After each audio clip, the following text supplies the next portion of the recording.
money to renovate a park, and you're being told, no, this isn't a good use of funds, and yet a multi-billion-dollar corporation gets $15 million to do this.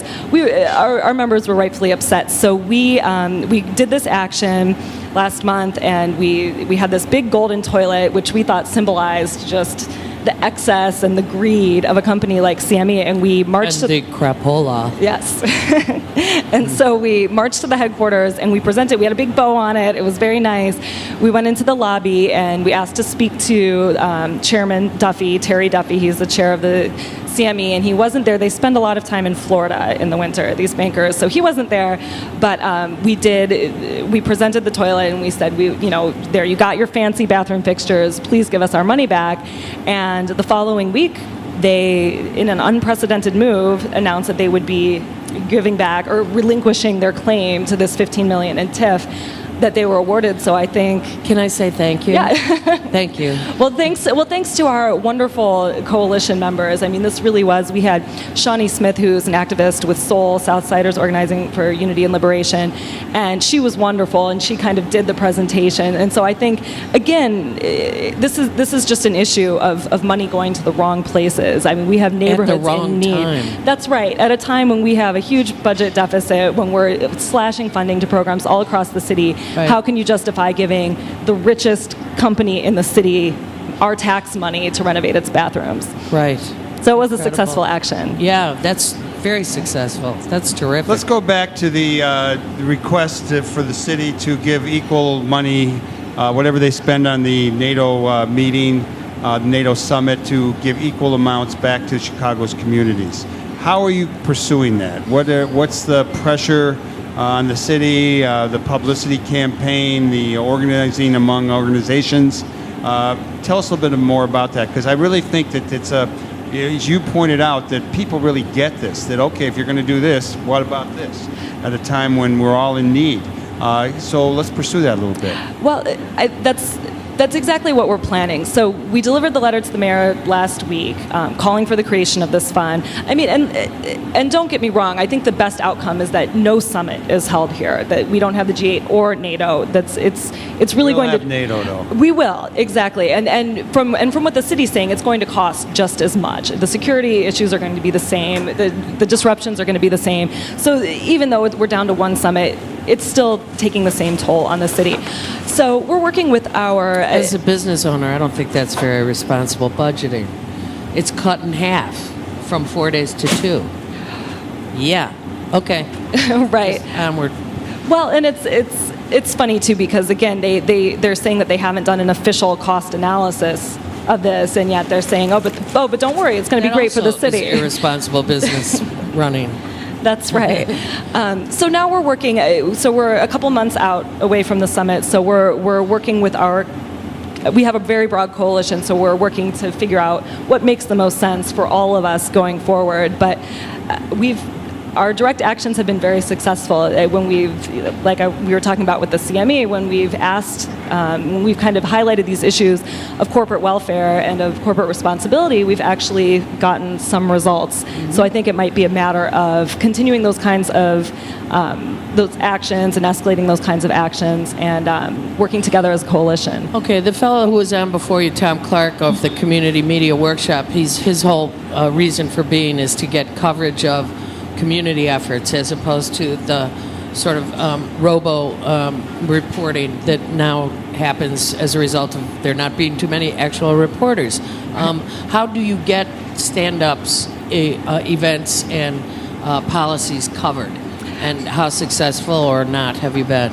Well, we've been very successful. We have... when thinking back, for example, to our action in October, I mean, that was covered by the Wall Street Journal, the New York Times. It got international coverage.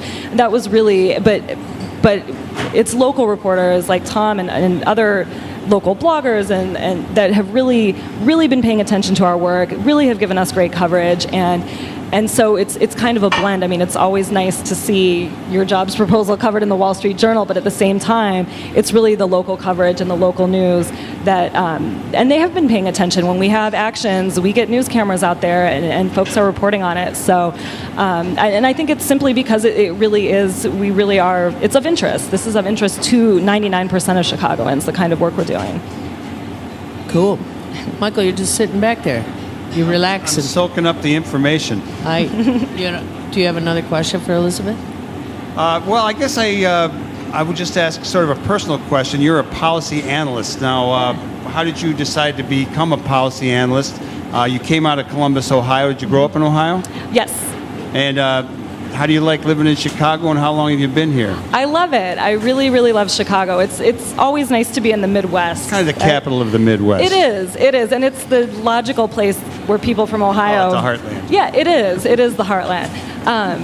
So to become a policy analyst, I'm sure there are many, many routes, but I used to work for organized labor. I did research for a labor union. Then I went to grad school and got my master's in sociology, and then heard about this wonderful opportunity and the good work that Stand Up Chicago was doing, so I was lucky that How long Stand Up Chicago been around? I think since last spring, so about a year, we started planning things out, and then we had a big action in June that was kind of the kickoff. That's again when we had thousands of folks downtown filling the streets. So. And to find out more about Stand Up Chicago, people would go to standupchicago.org, or they can visit us on Facebook and Twitter. Cool. Well, Elizabeth, we may see you again. That would be wonderful. You will have to report back on winning us more money back from the 1%. Yes, we will. And thank you for doing it thus far. Thank you. Keep up your efforts. Elizabeth Parisian from Stand Up Chicago. I'm going to shoot a surprise towards Mary. We're going to switch places and let Mary Wozniak come up here. MaryPatonWozniak. Come on up, Mary. We've got a brand new show. Let's hear it for Elizabeth in Stand Up Chicago. Righty. While Mary takes the stage, which is, a generous thing to call this little patch of wood we're sitting on, we have, looks like to be about 30 or 40 things hanging on the wall as of yesterday. Mary, usually you're behind the camera. Yes, I am. Welcome. This is an odd position to be in right here. Yeah, close to that microphone. Yeah, a little Yeah. close. All right, so you are the person who took these photographs. This is the newest exhibit at the Heartland. Tell us a little bit about what you got up here on the wall. Well, my husband, Paul, and I, last year, before we were married, we just got married this past July, but last year we went up to Madison and took part in the protests that were going on. Even though we were living down here, we were traveling up there. And I was so moved by the energy of these people and the support, not just of the local people in Wisconsin, but the people from Illinois up there reaching out and protesting with them. Right. And they were protesting, of course, the now infamous Scott Walker. Scott Walker, yes, and his end to collective bargaining and trying to burn out the unions. Right. And so I had my camera with me. I love to take pictures. And I approached people and asked them to, can I take your picture? And nobody protests like Wisconsin. These people had, costumes on and all handmade signs. And they're very creative, from Where's Waldo costumes to, I have many more pictures at home, hundreds more at home, some of them in like Winnie the Pooh costumes. And the photos are in color. I mean, it's unique for our walls because normally we have either photo or other medium, like the paintings we just took down. These are literally sort of journalistic snaps of folks holding their all signs. framed in gorgeous golden brown. Yeah, really, all framed. You did a lot of work. Yes. Congratulations. Well, and As well as posters. When I approached people and asked them, can I take your picture, many of them said, oh, don't you want more than that? No, that's good. But I approached, now I'm a teacher, so I'm a union member here in Illinois, and approached a group of teachers and, took their picture. And they asked me who I was taking the pictures for. I said, for me. And they asked me what I did for a living. I said, actually, I'm a teacher in Illinois. And two of them started crying and hugging me. Oh, thank you for supporting us, and we'll be there when this happens to you. It's, Yikes. I think that Wisconsin started all this. Yeah. It was a real turning point and it changed the debate a lot. Yes. That and the, Occupy movement. And things have shifted a little bit.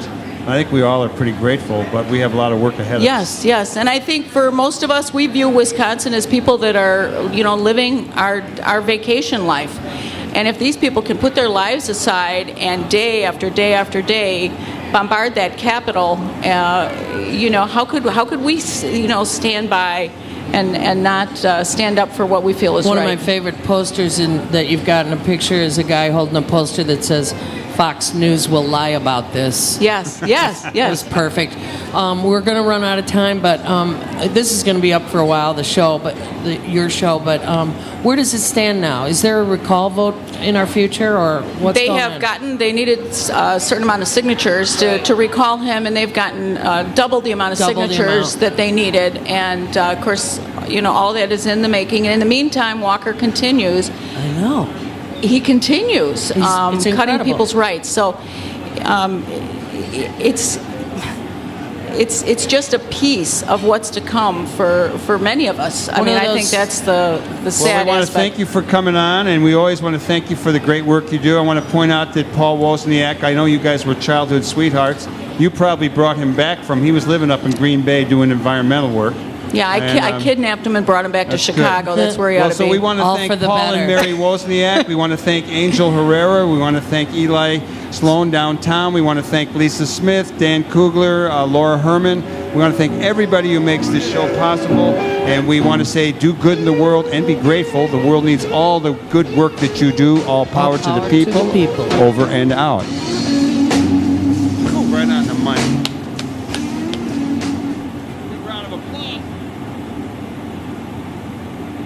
You're listening to 88.7 WLUW, Chicago Sound Alliance, broadcasting from the campus of Loyola University. Once again, it's gospel time.